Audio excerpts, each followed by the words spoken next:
Amazing. Much better than last month. Mm-hmm. A little technology issues. I think we're in. Josh, this is our first interview together, same room. Dude, it's been a long time. Yeah, Josh wanted to stand up. I'm like, no, he's too tall. I can't stand next to him. So thank you for sitting with it for this one. I can work on it. It's going to be a little difficult. But... Yeah. Well, I'm thrilled. RCC is here today. I'm in Eugene, Oregon. I've spent the last 2 nights in Mr. Cooley's house, my business partner and head coach of Reger Coaching Consulting. And we've been business planning, man. It's been super badass. Can I say that? Doing what we coach. Yeah. Yeah. Ton of fun. It's been good. It's been really good. And we are absolutely thrilled to share Mr. Adam Rutledge, a coach at RCC, one of the top agents on the planet out of Medford, Oregon. We got a chance to do I mean, we know Adam well. Like, we used to actually own the office that Adam worked at. Like, he's a stud. And we still, because we had a prep call with Adam on Monday, and the dude was just fired up. Like, I left the call shaking. Yep. He just returned from a 10X conference, I believe in Phoenix. Yeah, Phoenix, Scottsdale. Yeah, let's just hammer this down, and we'll actually do a formal intro of Adam. This is where today's going to go, guys, ladies and gentlemen. The dude dropped $35K to take his team, several members of his team, and himself.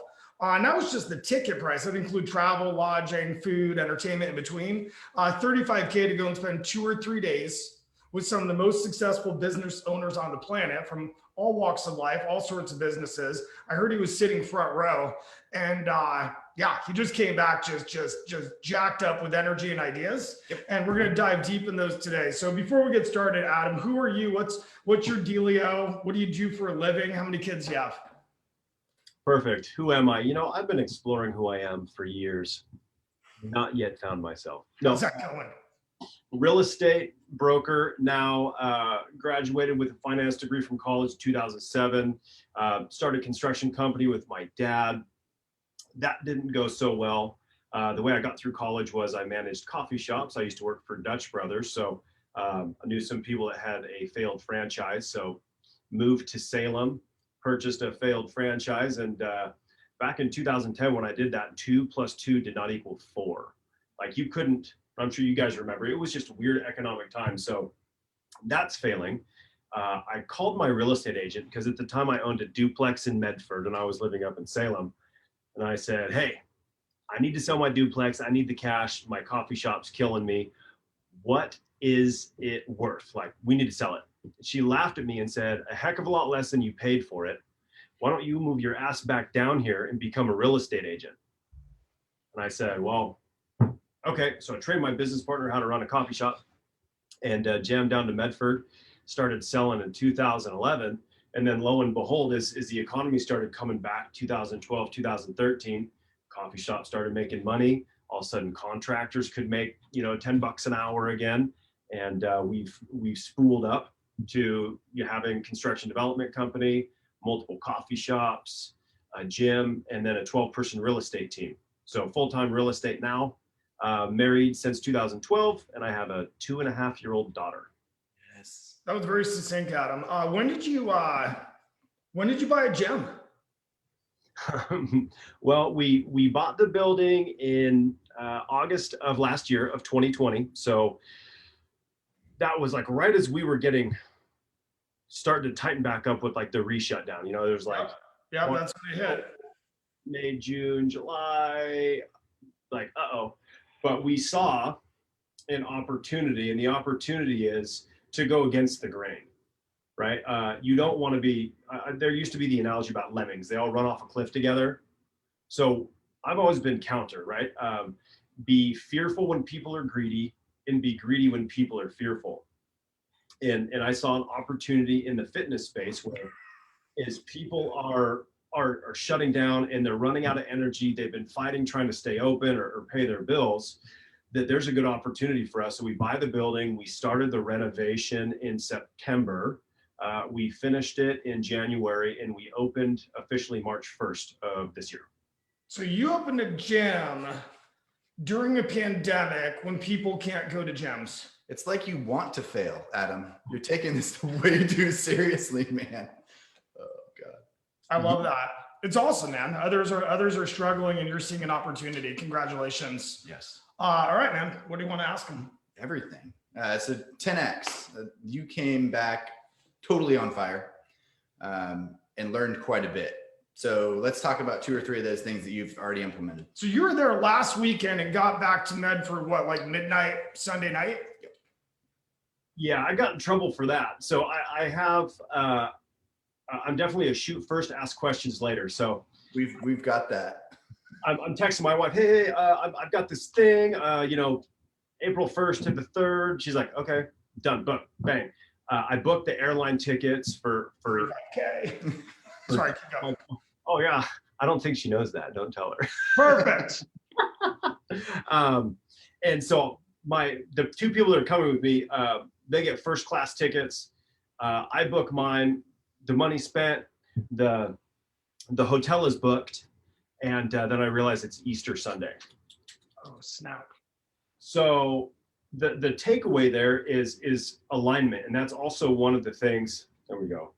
That I got from this conference is me and my wife were in alignment, and then me and the directors in my team were also in alignment. Logan got in trouble. Autumn wasn't in too much trouble. I was in trouble, but it was quick. Like, hey, that was dumb, and I acknowledge it. Like, hey, sorry for booking Easter weekend, but it's done. And so we decided to make the best of it. It was an incredible trip.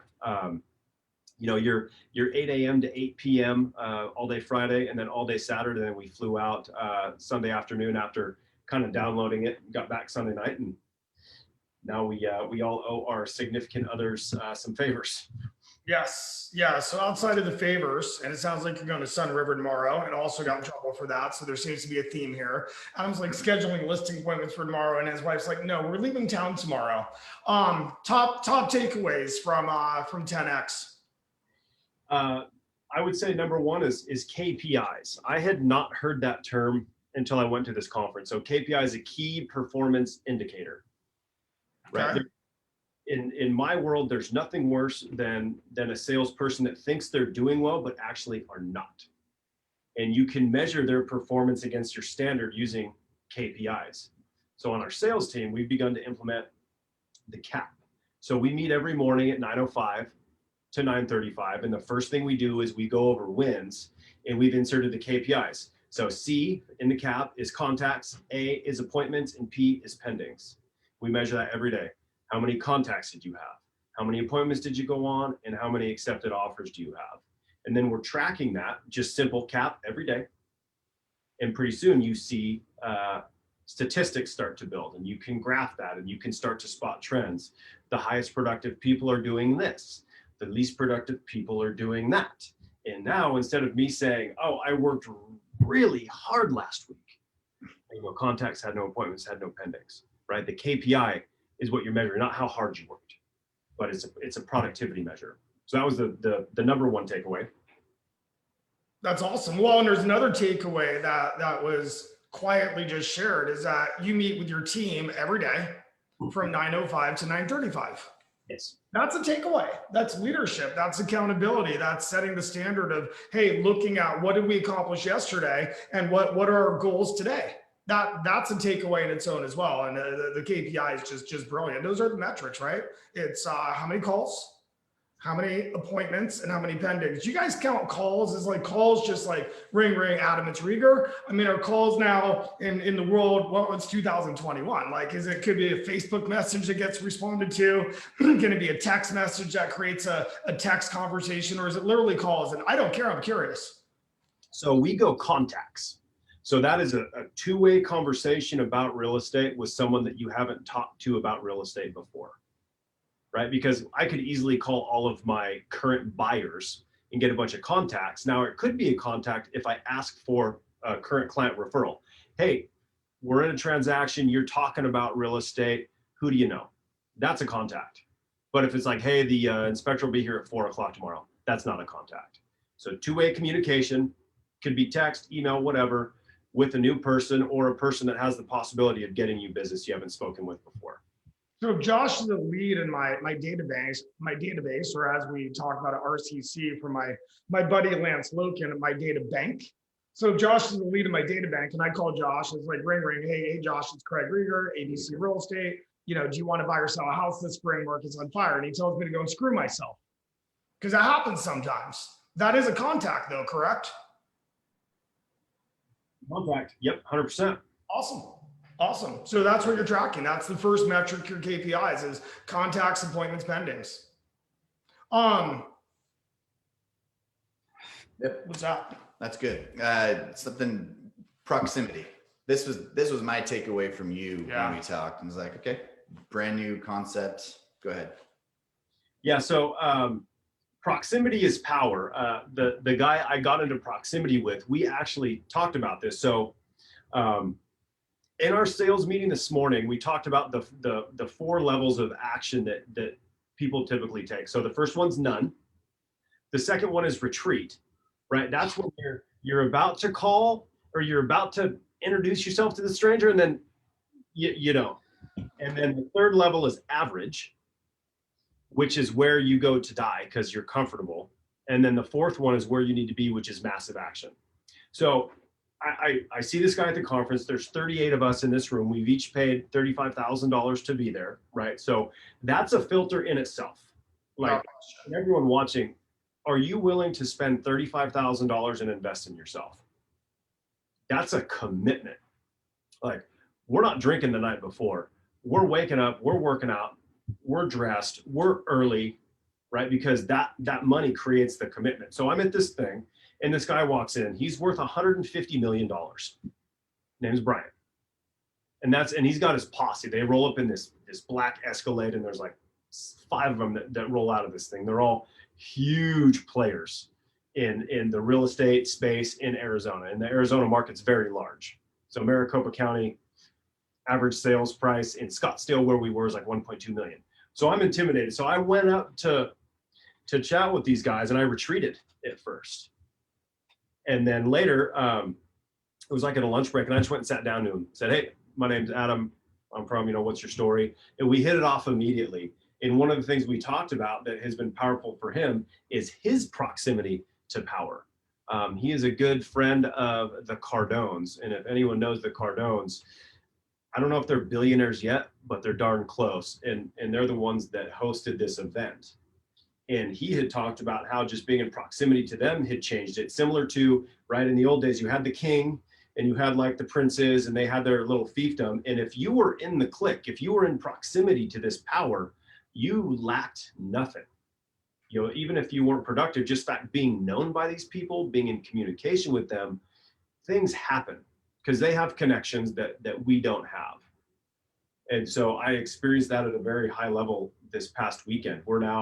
I'm in communication with people worth hundreds of millions of dollars in billions because I didn't retreat when I had every reason to. I'm just a little real estate agent from Oregon, and these guys are massive players. But so does that explain the proximity thing? It does. When it started before retreating, and I love that. First is nothing. Second's retreating.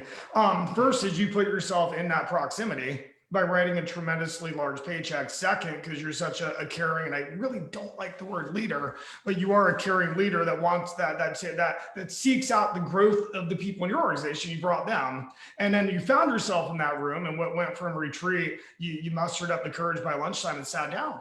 And it's already having a positive impact on you. And I did want to camp on this today because when you brought up Monday, it's like, I've been lacking proximity in my life. And I think the vast majority of the world has been for the last 13 months. I mean, this is the first time in 13 months that my business partner, one of my best friends on the planet, that I've got to hang out with Josh in person. I mean, crazy. No disrespect, buddy, but the last 300 Zooms with you for the last year have not been the same as holding your baby for the last 3 days, breaking bread with your wife, sitting around and just talking.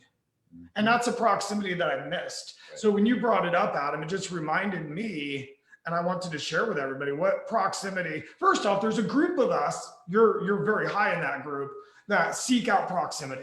I've been doing it my entire career, and it's not like some ass-kissing thing where it's like, oh, no, it's like what happens is when you find yourself in the right rooms and you have the courage to go and start a relationship, sometimes it goes nowhere. It just didn't work. And as you just shared, hey, you sat down, we immediately hit it off. And sometimes that happens. And then that proximity can literally, when you look back on a 5-year path or a 10-year path, and you're like, it was that moment from being in that room, having that amount of courage to sit down, and that individual actually changed the course of the direction of my life. Yes. And that's, thanks for the invite, by the way. Josh, I want to hold your baby, dude. What's up? What was that? I want to hold your baby. Thanks for the invite. Sorry. Oh, so the interesting part about that, so I connect with this Brian guy, and then what happens next? The people I'm with are connecting with his people. Now we're all connecting. Fast forward, we're at dinner together. Now we're having very high level conversations. One of these guys owns 7,000 storage units. And Craig, I know you had mentioned that was something important. So guess what? Now me and Craig are connected, and I can connect him with the guy that's doing what Craig wants to do. So that it continues. It's proximity. And that rolls into the third thing I learned, which was the rule of three. You've got, right, in real estate, you start with you, you're the agent, you're doing everything, and then you need to have 3 people to take over your job. You invest in them, and then from there, they each have their 3 people. So it was never hire a single person, hire at least in pairs and ideally in triplets. You can compare and contrast performance, attitudes, who's on time, how they're dressing, how they behave, and it creates a better environment for growth. And that's like kind of what they drew, right? I'm not exactly an ideal drawer, but if it's just me here, that's not ideal. You gotta have one. That's great. Wait, say that. You're killing me, Cooley. I love you. Say that again. So I don't know if I heard it correctly. Instead of hiring 1, hire 3. Yes. Because then you can compare performance, you can compare attitude, you can compare timeliness, you can compare dress. Is that what I heard?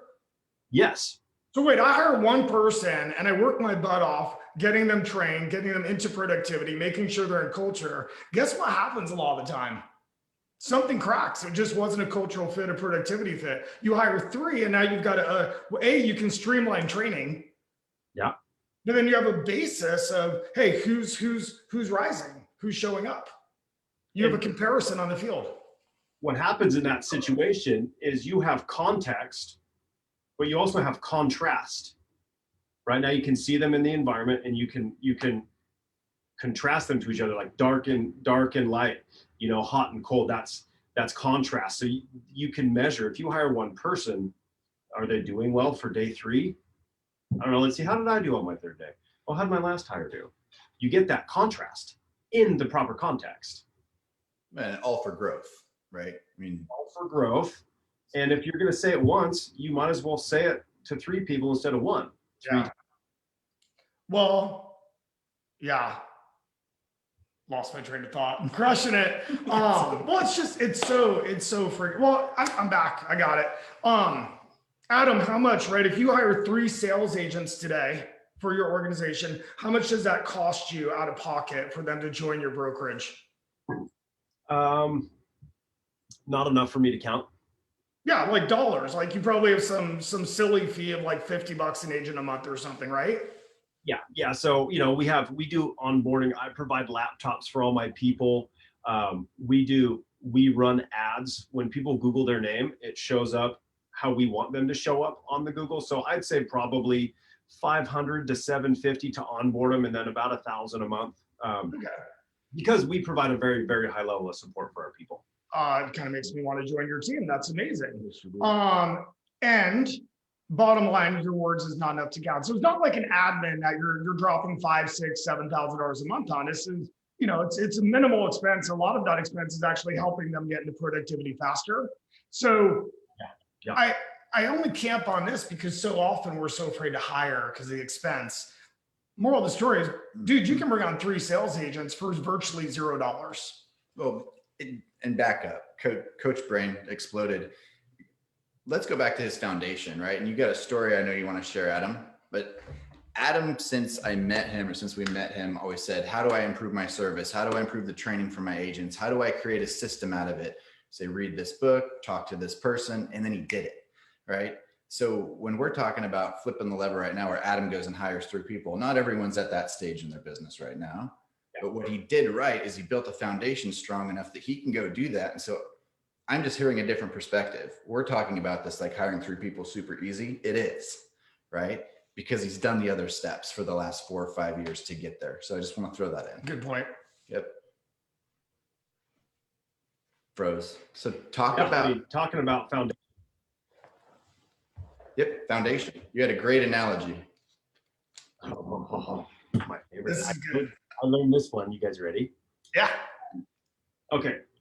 So this is going to be in the context of the customer is the real estate agent and also the builder, right? And the builder happens to be a doer, not much of a thinker, right? So think of a high D, action, action, action. So I call my builder, say, yo, bought some land, need to build a house. Sweet. I'm not paying attention to the builder. I'm busy, right? I'm busy transacting, doing my thing, winning in the marketplace. I hit some good sales goals, some fat commissions. Yo, builder guy, 2 stories now. Daddy's feeling good. Like, let's make this thing big. It's on the beach. We want the views. I'm working. I'm not paying attention to the builder. Builder's doing the building thing, right? And he's a doer. I'm a doer. He's a doer. We're doing. More money comes in. Sell a hotel. Yo, 3 stories, balcony, 2 fireplaces, and an outdoor party area.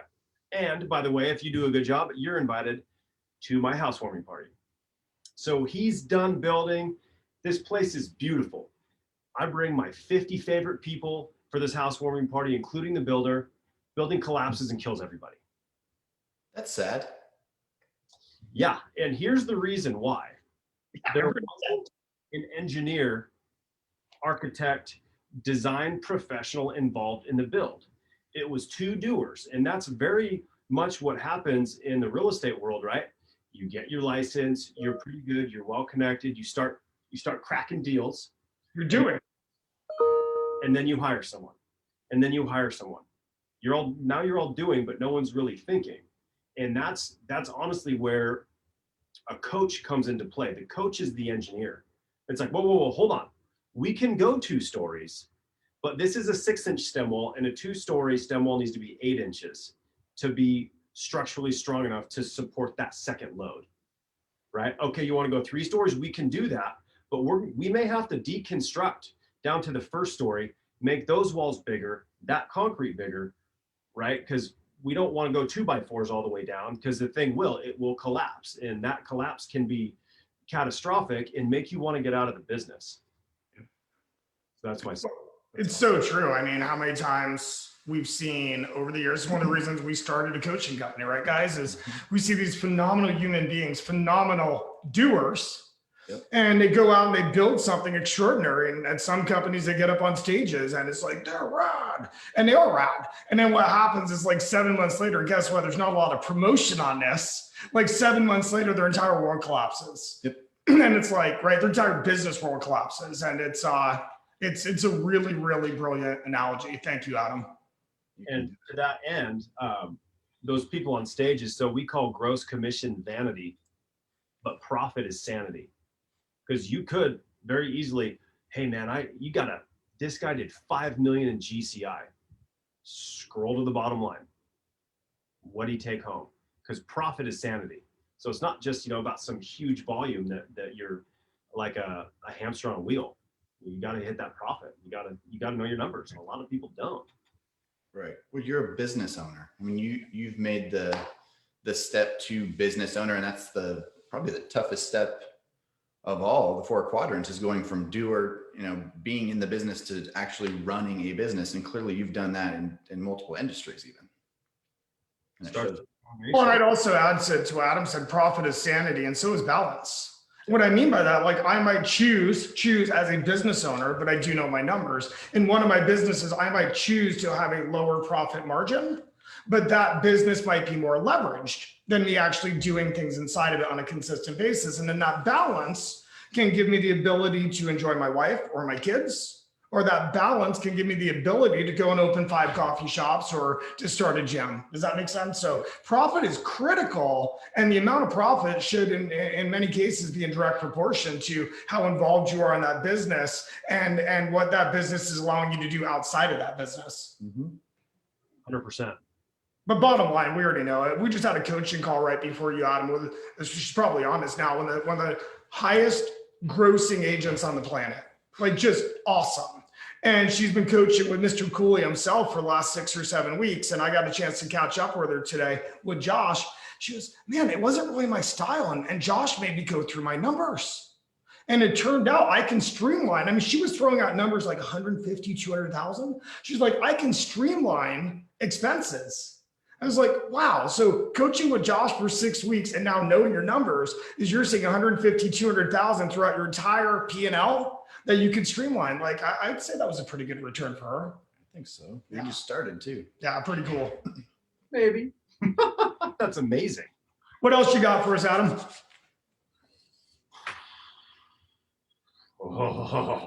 Let's see here. So going back to the foundation, I knew, I grew up kind of like lower middle class, went to private school, but it was more or less, paycheck to paycheck. We're not, I've still never been to Hawaii, but I knew there was a better way. I'd seen people that had a lot of money and the new cars and the big houses, and I wanted to know how they did it. And my dad actually started me down this track. He told me to read a book called Rich Dad Poor Dad. Sophomore year in high school, I read that book. And to Josh's point about execution, there's nothing more painful to me than if someone wants to borrow a book, I won't let them borrow it. I'll buy it for them. And then I'll check in with them from time to time. Hey, how's it going? Like, how'd the book turn out? Did you do anything with it? Most painful thing for me is when someone reads a book and does nothing, or goes to a seminar and doesn't execute, because that's where it's at. I've read, if you knew the Rich Dad Poor Dad series, I'd probably got them around here somewhere. Probably under all those checks. They're all purple books. Inside joke. Yeah. So I read every purple book I could, and then it wasn't about just reading it. It was about, how can I do this? And then that started the train of, sometimes I'll read one page into the book, I'll dog ear it, and I'll think about, how can I do this? And I don't want to move to the next chapter until I've implemented the first thing, because, just like anything, these books have so much data, and sometimes it'll take me months to read a book because it takes months to put things into place to get to the next chapter, just even the book. And you ask yourself 2 super important questions, just to interrupt really quick, is you attack it from who do I need to be and what do I need to do, right? And so you're not just jumping in or not jumping in. You really take a moment to go, okay, both. Who do I need to be? What do I need to do? Go. And I've got to watch you master that. And so, thanks for that. There's there's so many quiet ahas that he's throwing out. When did you first read Rich Dad Poor Dad? Sophomore. I was 14 years old. Yeah. Well, most kids were discovering their first girl. You were reading Rich Dad Poor Dad. I mean, right? And the aha I have there is you have a 2.5-year-old, you have a 3-year-old. I'm on a different spectrum with a 17 and a 15-year-old. Last summer, we paid our children, we paid our children a large amount of money to read some Warren Buffett books. Okay. Right? Like, okay, well, here's what I know about kids during summertime. They're going to extract a lot of money out of you. That's what teenagers do. So I might as well pay them to read an educational book, Rich Dad, Poor Dad, Warren Buffett on investing. And then guess what? Throughout the dinner table over the months of summer, we get to have conversations about what they took away in those chapters, right? And you just did it yourself. I don't know, parents on this that have kids in that 14 to 19 range, pay them to read that book. I mean, what could that do for their education during that summer? Look what it's done for Adam. Yeah. And that's Well, 3 of us that were like-minded in high school, and I'm business partners with one of them, best friends with both of them, and they're incredible people. We had fun, but then there was this game called Cash Flow 101, and back then it was, I don't know, $200 or $300 for a board game. And so we read the books, and then we'd play cash flow. And in the middle, you had like the rat race: get the paycheck, buy TV, pay rent, get your paycheck, pay rent.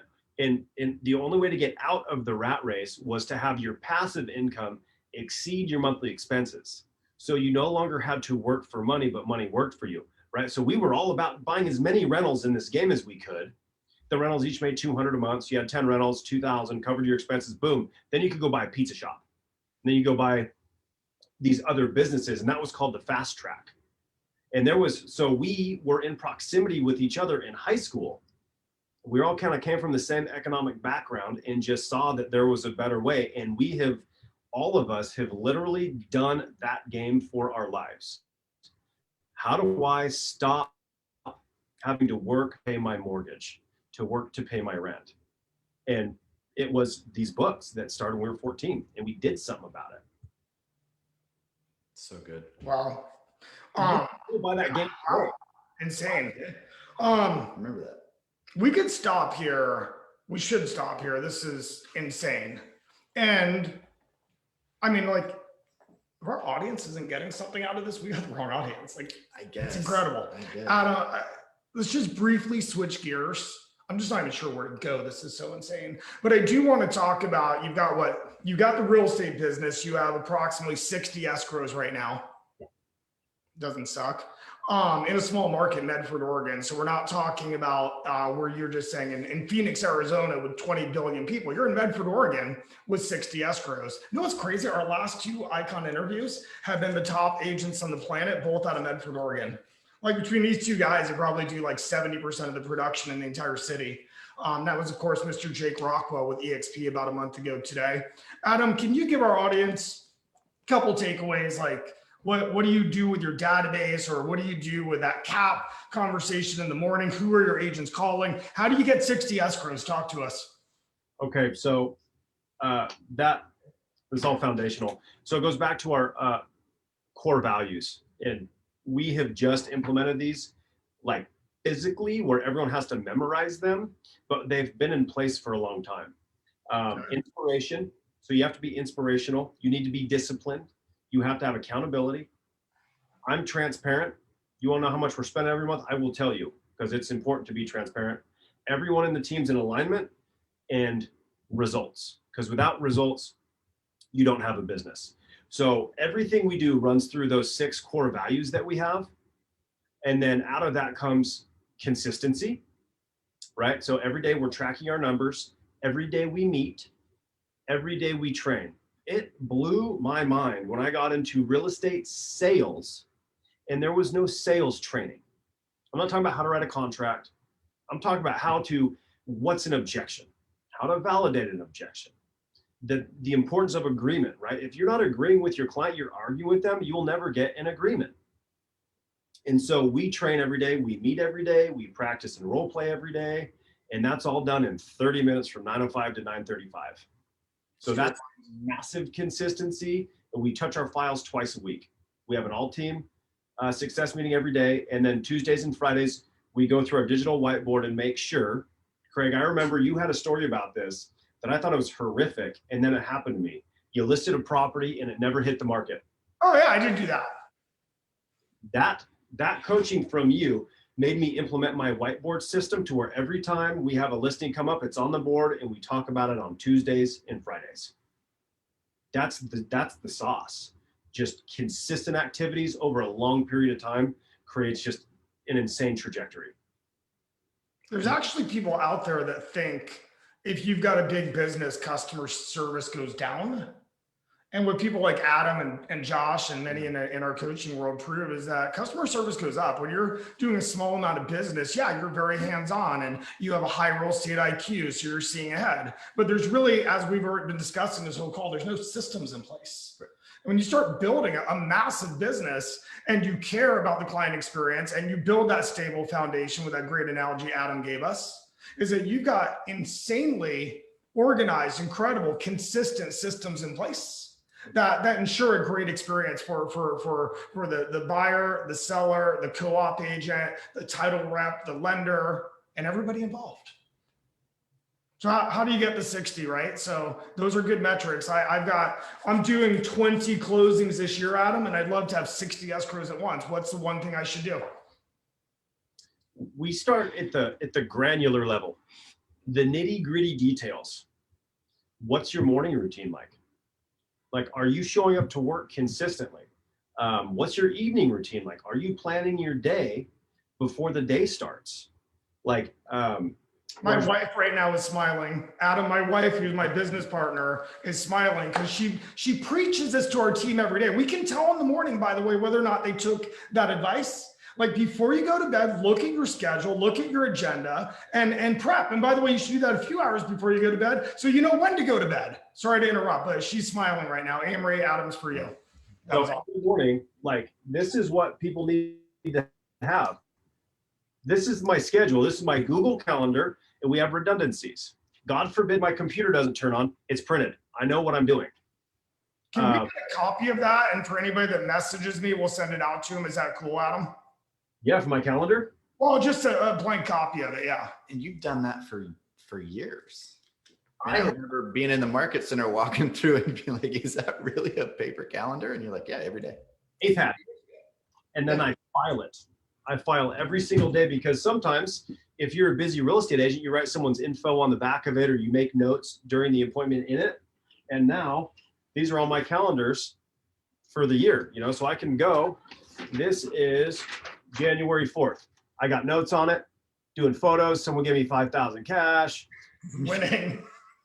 Right? Like, so it's documented, and that I don't, you know, because the Post-it things, they fly off. And so again, it's just consistent. Wake up. End the day with intentionality. You start the day with coaching, planning, strategy. Then what? So what's in between? So every morning I wake up at 5:30. I work out from 6 to 7. I come home, shower, drop the kid off at daycare by 8:30. I'm in the office at 9. We meet at 9:05. We go outbound after the meeting until 11, and then it's whatever we need to do. Appointments, negotiations, you know, et cetera. Signs, lock boxes, you know, fighting unemployment claims, meeting with the bookkeeper, blah, blah, blah, blah, blah. But it's those 2 hours, 9 to 11. That's our entire business. I tell everybody, if you give me 2 hours. Josh just snorted. Keep going, Adam. You crush it. Craig, I can make you a killer. But it's amazing how many people won't. They can't commit to 2 hours, 5 days a week. To do the activities to work on those cap metrics, right? And if somebody just got on, go back to the beginning afterwards. It's golden, and hear how Adam explains the cap, right? It's like everybody wants the secret sauce. Like, who do I call? What do I say? You know what? Give me 2 hours. Adam's words, I'll make you a killer. If you have 2 hours a day and you're dedicated to it, you'll figure out who to call. You'll call 100 people and you're not going to say the right thing. Guess what? Unless you're a complete moron, tomorrow you'll say something different to the next 100. And the next day you'll say something slightly different the next 100. Lo and behold, you'll have more appointments. You'll have more meetings, and you'll end up selling more homes. Am I wrong or right, Adam? Craig, you are correct, my friend. Yeah, people don't get that. They want like, who do you call? What do you say? Here's what I know. They're not going to flip and call anybody anyway. Just for 2 hours, just start calling people. Do that for a month, then come and I'll help you. And if you're scared of calling them, send them all Facebook messages. And if you're scared of that, knock on a door, go hold a sign out on the street. It doesn't matter what it is. It's I think and if you're scared of all that, leave the industry. You're going to go broke. Yeah, do yourself a favor and go, instead of working 10 hours a week, go work 40 for a tenth of the money. Right? Because that's the reality, is the amount of money you can make in this industry is incredible for the amount of time that you truly work. Right. Not hours in the office looking at Facebook or, you know, talking with your coworkers, but productive activities. That's the killer for any small business owner, whatever it is the non-income producing activities. You know, take 15 minutes a day. Like I said, get granular. Craig, if you were to write down in 15-minute increments from when you woke up to when you went to bed, you would identify a lot about who you are based on how you spend your time. Ouch. And then you wouldn't say, I'm very busy. Right. But would you say that you're productive? 15 minutes at a time. It'd take you half an hour. That was kind of my lead up to today. It's like, how does this guy do it, right? One of the top agents on the planet, just got back from a 3-day trip, leaving on a family trip tomorrow, 5 or 6 businesses outside of being one of the top agents on the planet. I think he's got really intentional, Josh, on where he spends his 15 minutes. Yep, since day one. It's that simple. He's done it really well, man. And you're a coach. Yeah, we're so you can help people do it. Well, and that's where I'm going to plug RCC. Is that Reger Coaching Consulting, where we have the privilege of being in business with people like Adam to coach our coaching clients. Like, are you kidding me? I got the best job on the planet. I could just show up and hang out with you guys as business partners. Good idea. Yeah. I actually had dinner with somebody you coached last night. I'll leave the name off air. I didn't even know this person was coaching with you. Mind blown. It's 9 months with you. I'm like, how fortunate are you? Yeah. Getting to coach with Adam. All right, buddy. I think we should let you go. I think we should let our audience digest this. And to your point, nothing pisses you off more than giving somebody a book, they read it, don't take action. Nothing troubles me more than when we do a seminar RCC and we know that unfortunately a group in the audience was very inspired and the next morning they wake up and just go back to the same routine they had. So my final ask of everybody is, what are you going to put in motion that Adam taught us today? What one thing can you put in motion tomorrow and keep going, because he used the word consistently, that will have a massive impact on your business? Because there's about 80 to choose from, just which one resonated the most. Adam, any final thoughts you want to share? You know, I fought this, get back from the conference, right? You land, I'm late for Easter dinner. Hey, you hold the baby, I've had her all weekend.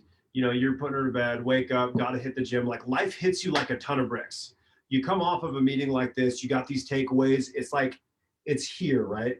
First thing you got to do, bring it to reality, write it down.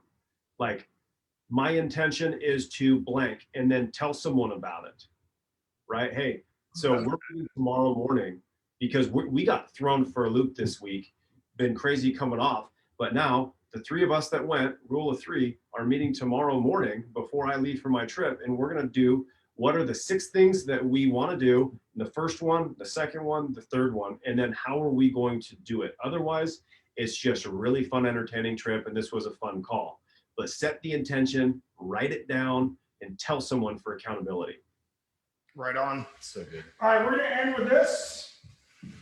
Oh, no. He's getting the belt, isn't he?